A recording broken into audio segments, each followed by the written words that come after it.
Here's a rewritten and rephrased version of your article. Myanmar military admits to firing on Chinese aid convoy amid continued conflict. Myanmar's military has acknowledged opening fire on a Chinese convoy delivering earthquake relief.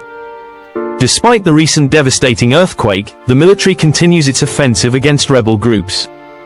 The ruling junta now reports that at least 2,886 people have lost their lives, though the actual death toll is feared to be significantly higher. Over 4,500 people have been injured in the 7.7 magnitude earthquake, which was felt in neighboring countries like Thailand. In Bangkok, where rescue operations are still underway, cranes remain active in clearing debris from a collapsed skyscraper. However, the city's governor has stated that the chances of finding survivors are now extremely low. Ongoing conflict. Despite calls for ceasefire, Myanmar remains divided, with large portions of the country under the control of ethnic armed groups rather than the military junta. Some of these rebel factions recently announced a temporary ceasefire to allow humanitarian aid to reach affected areas.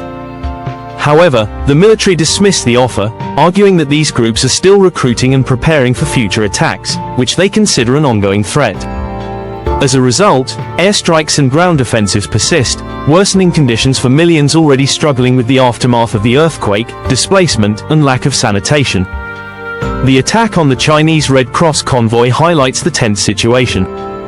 According to the military, warning shots were fired because the convoy failed to stop in a designated conflict zone. However, the incident underscores the chaotic and volatile state of Myanmar.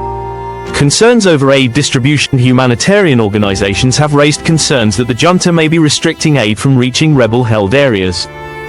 The UN Special Rapporteur on Human Rights in Myanmar told the BBC that aid shipments had reportedly been blocked at checkpoints controlled by the military.